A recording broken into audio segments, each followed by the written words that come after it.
How to fix dynamic wallpaper not working in iPhone 16e. So let's start the video. First of all, open settings, go to the main page of your settings and then click on battery. If you turn on low power mode, then turn it off.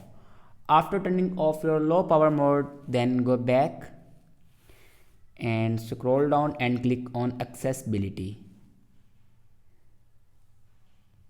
Now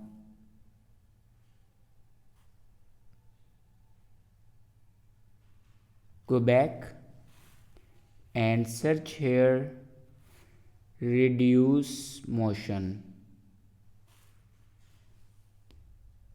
If you turn on your reduce motion, then turn it off.